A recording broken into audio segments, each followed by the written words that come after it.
বকুল, বকুল, বকুল ওঠো, অনেক ঘুমিয়েছো, পড়তে বসতে হবে। বকুল, এই বকুল,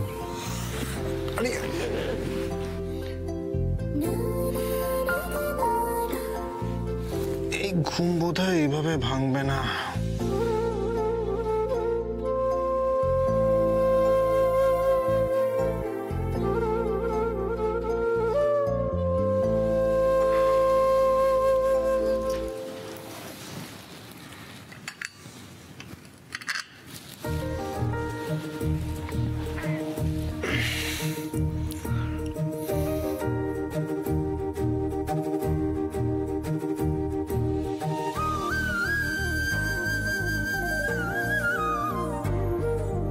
গুড মর্নিং।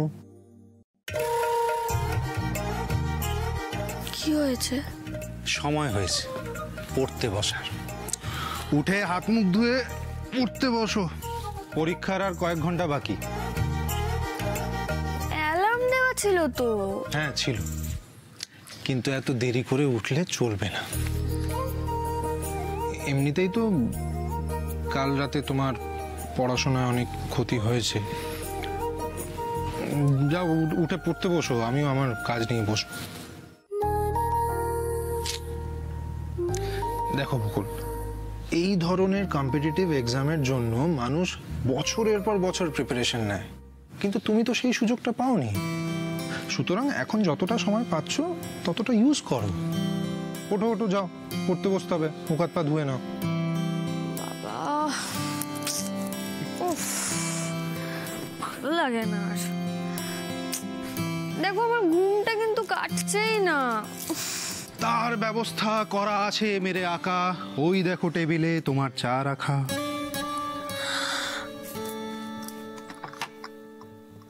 তুমি বানিয়েছো?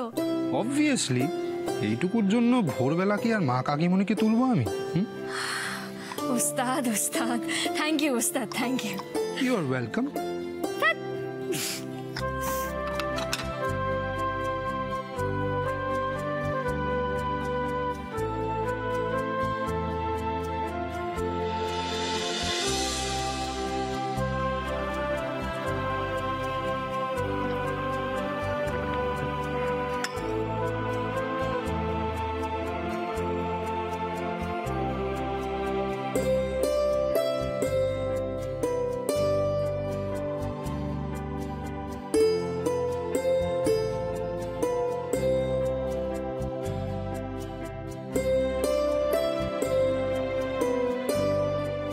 বকুল, ল্যাপটপটা কি তোমার এখন লাগছে? না। আমি একটা ছোট্ট কাজ সেরে নিই। সেরে নাও।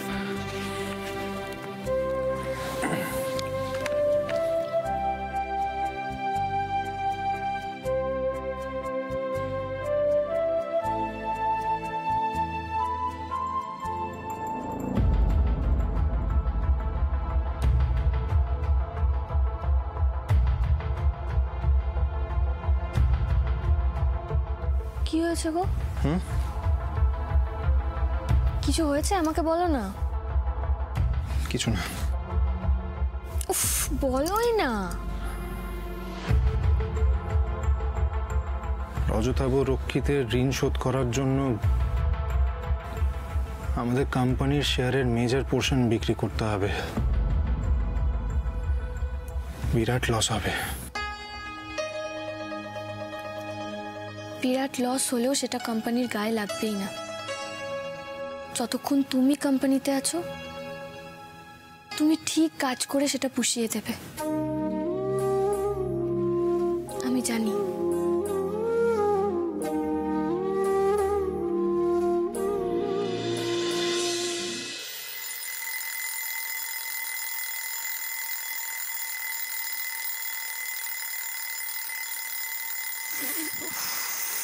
বাপরে বাপ, যত রাজ্যের ঝামেলা। হ্যাঁ,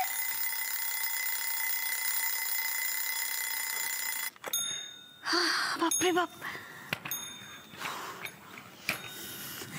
বর্ষা, বর্ষা, আমার বেডটিটা দিয়ে যাও তো। শান্তি একেবারে। কি শব্দ, বাপরে বাপ।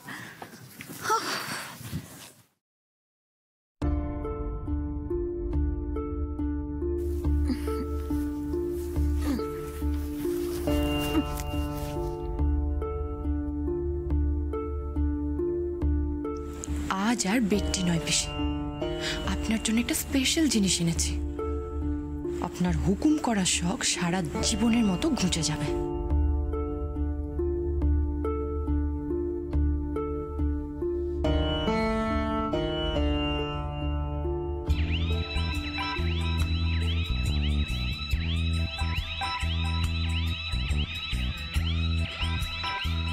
এবার আপনার আরাম করার দিন শেষ।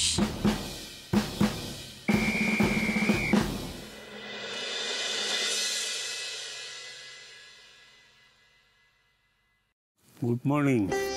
গুড মর্নিং বাবা। Good morning. Good morning. শুনলাম নাকি ভোর থেকেই তোদের এই কসরত শুরু হয়ে গেছে।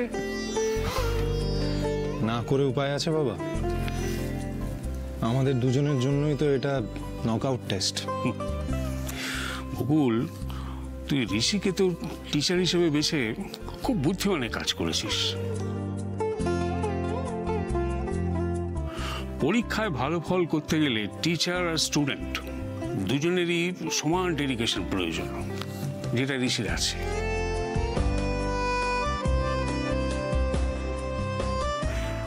বকুল, তোমার খাবার রেডি হয়ে গেছে, তুমি তাড়াতাড়ি এসো, আমি টেবিলে রাখছি। আমার খিদে নেই গো রোশনিদীপ, আমি খাবো না। সে আবার কি কথা বকুল, একটুখানি তো খাবার, এক্ষুনি হয়ে যাবে, তাড়াতাড়ি চলে এসো। সত্যি বলছি গো, একদম ইচ্ছে করছে না। খেয়ে নে বকুল, খালি পেটে যুদ্ধ জয় করা যায় না। খেয়ে নাও বকুল।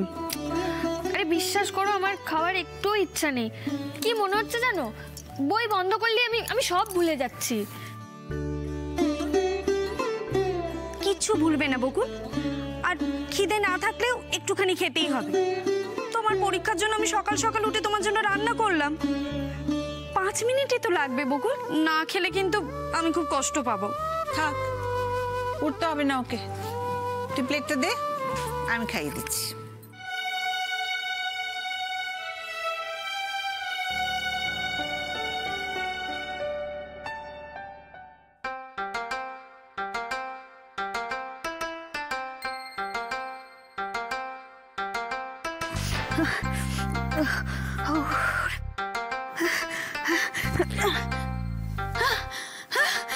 চারদিকে তো ধোয়া কেন?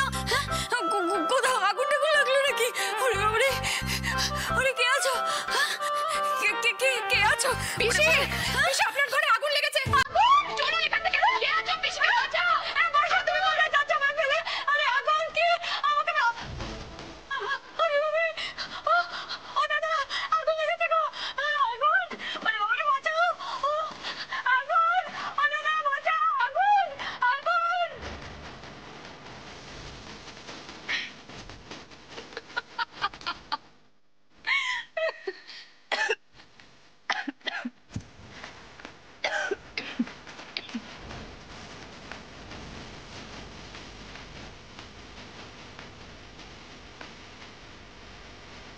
ওরে বাবারে, আগুন!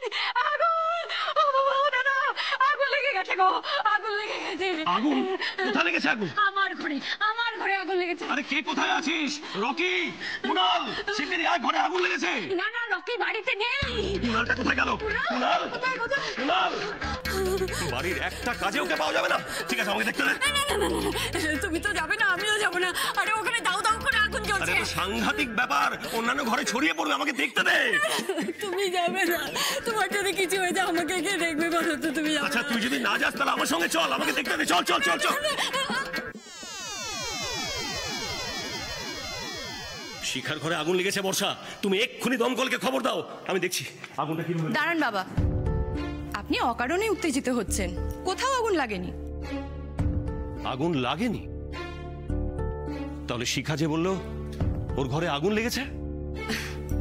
পিসি মিছিমিছি ভয় পেয়েছেন। আসলে আজকে সারা বাড়িতে আমি ধুনো দিয়েছি তো, এই ধোঁয়া দেখেই হয়তো ঘুমের ঘোরে উনি ভেবেছেন বাড়িতে আগুন লেগে গেছে। যাকে শোনার পর শান্তি হলো।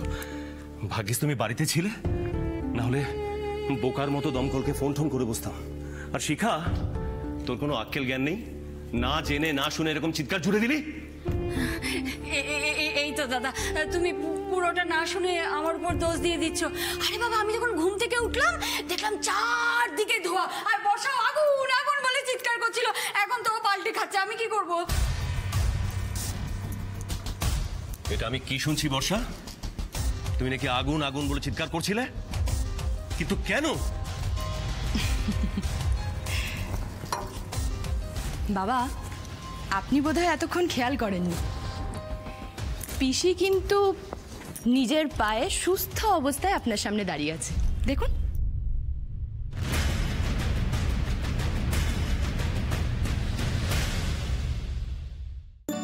তুই পড়তে থাক, আমি খাইয়ে দিই। মাও আমাকে আর দিদিকে ঠিক এইভাবেই খাইয়ে দিত স্কুলে যাওয়ার আগে। আমিও তো তোর আরেকটা মা নাকি? নে হাঁকা।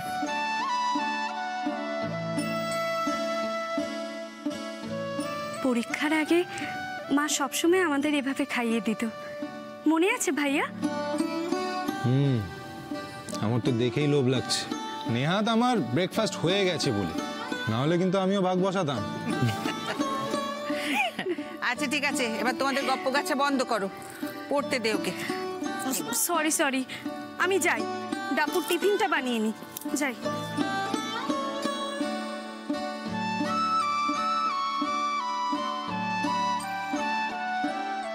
এই যে দেখ, এই যে এই প্রশ্নগুলো ভালো করে দেখিনি।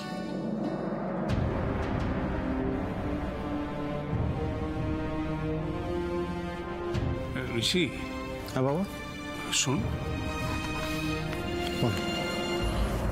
বলছি যে কি মনে হচ্ছে, কোনো ব্যবস্থা হবে? না, এর তো কোনো অপশনই নেই বাবা, ব্যবস্থা তো করতেই হবে। আমি দেখছি কোম্পানির সেই শেয়ারগুলোই বিক্রি করব যেগুলোতে তুলনামূলক লসটা কম হবে। তুই অবশ্য কালকেই জয়েন করেছিস, তোরও তো বুঝে উঠতে কিছুটা সময় লাগবে। তবু দেখিস যাতে মানে প্রসেসটা একটু তাড়াতাড়ি হয়, কারণ ওই রজতাভ রক্ষিতকে তো বিশ্বাস নেই, কখন কি করে বসে। তুমি চিন্তা করো না বাবা, আমি আছি তো। রজতাভ রক্ষিত একটা আঁচড়ও কাটতে পারবে না। সেই ভরসা আমার আছে তোর উপর। আমার পেট ভরে গেছে মা, আমি আর খেতে পারি। এইটুকু খেয়ে নিতেই হবে, কত দূরে যাবি বলতো পরীক্ষা দিতে? এটুকু খেয়ে নে।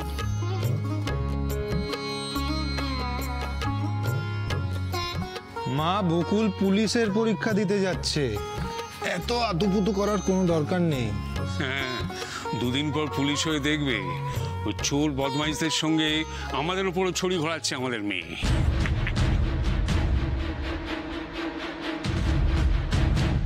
কি পিসি, এখন আর নিজেকে অসুস্থ বলে মনে হচ্ছে না তো? কোমরের ব্যথা সেরেছে?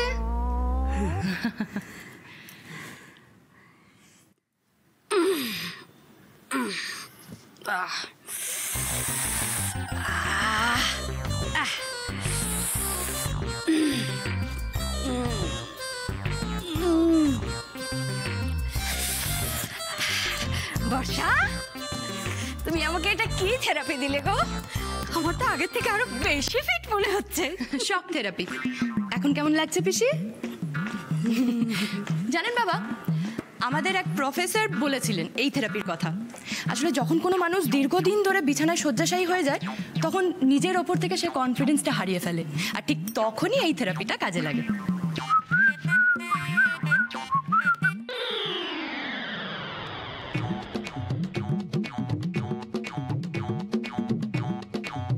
কি পিসি, আমি ভুল দেখছি না তো? তুমি ভাঙা কোমরে জগিং করছো? হ্যাঁ, তোর বউ তো আমাকে একদম সুস্থ বানিয়ে দিয়েছে। কাল যখন তুমি আমাকে বললে, আমি কিন্তু বিষয়টাকে একেবারেই সিরিয়াসলি নেইনি, কিন্তু আজ তোমার কথা বিশ্বাস না করে আর কোনো উপায় নেই। কাল রাত পর্যন্ত যে মানুষটা সোজা হয়ে দাঁড়াতে পর্যন্ত পারছিল না, আজ সকালে তুমি তাকে দৌড় করালে। ভেরি নাইস, ভেরি গুড বর্ষা, আমি সত্যি খুব খুব খুশি হয়েছি। আসলে পিসির মতো একজন কর্মঠ মানুষ যদি এতদিন ধরে বিছানায় পড়ে থাকে, সেটা কি ভালো দেখায় বলুন?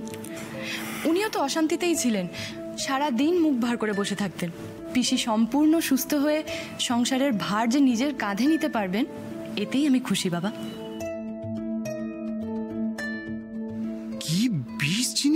জানু, হাটের মাঝে এভাবে পিসির হাড়ি ভেঙে দিলে? এবার তো আমাকে কলসি আর দড়ি জোগাড় করতে হবে দেখছি। তুমি এসো, আমি গাড়ি বের করছি। এলাম।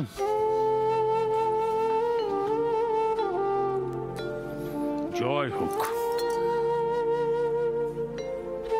টাক টাক টাক টাক টাক।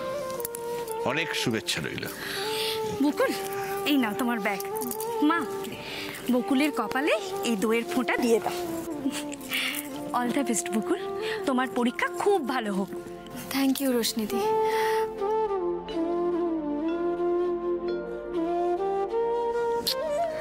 পরীক্ষা ভালো হোক, সব শুভ হোক।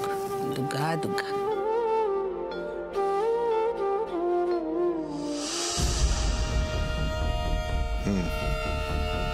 বেরোচ্ছে, এইবার আপনি দেখে নিন। এইবার ডাবল ধামাকার জন্য রেডি থাকো বকুল।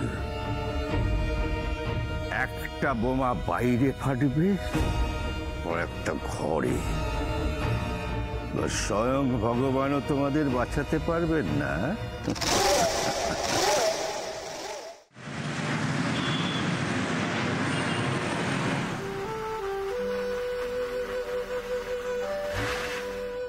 এই তো, এটাই বোধহয় সেন্টারটা। হ্যাঁ, শোনো বকুল, ভালো করে সিট নাম্বারটা মিলিয়ে দেখে নেবে। আর প্রচন্ড গরম পড়েছে, একটু বেশি করে জল খাবে, না হলে ডিহাইড্রেশন হয়ে যাবে। আমি না এখান থেকে কয়েকটা ভেন্ডারের কাছে যাব, ওই শেয়ারগুলো নিয়ে একটু কথা বলতে হবে। কিন্তু তুমি টেনশন করো না, তোমার পরীক্ষা শেষ হওয়ার আগেই আমি চলে আসবো, ঠিক আছে? তুমি ভয় পাচ্ছ বকুল ওস্তাদ? হ্যাঁ দেখো, এই ভিতুরাম নামটা না একমাত্র আমাকেই মানায়, তোমাকে নয়। এবার বুঝতে পারছি, এই পাড়ায় পাড়ায় মস্তানি করে বেড়ানো আর এই পরীক্ষা দেওয়ার মধ্যে কত পার্থক্য হাড়ে হাড়ে বুঝতে পারছি আমি।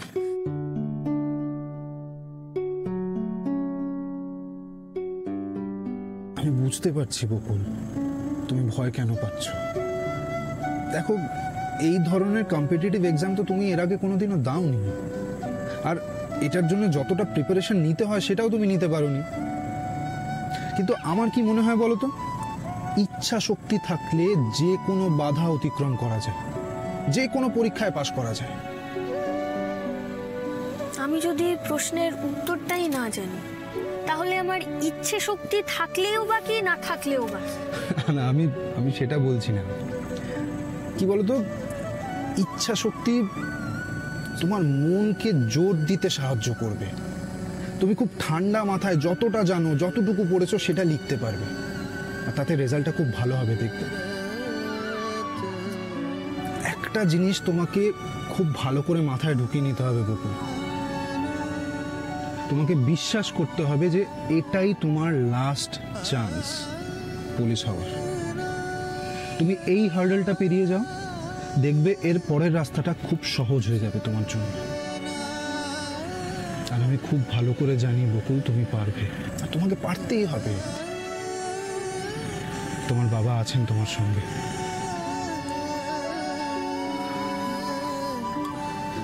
এর পরেও যদি মনে হয় যে তুমি কিছু পারছো না, তখন চোখ বন্ধ করে বাবাকে স্মরণ করবে, দেখবে সবটা সহজ হয়ে গেছে।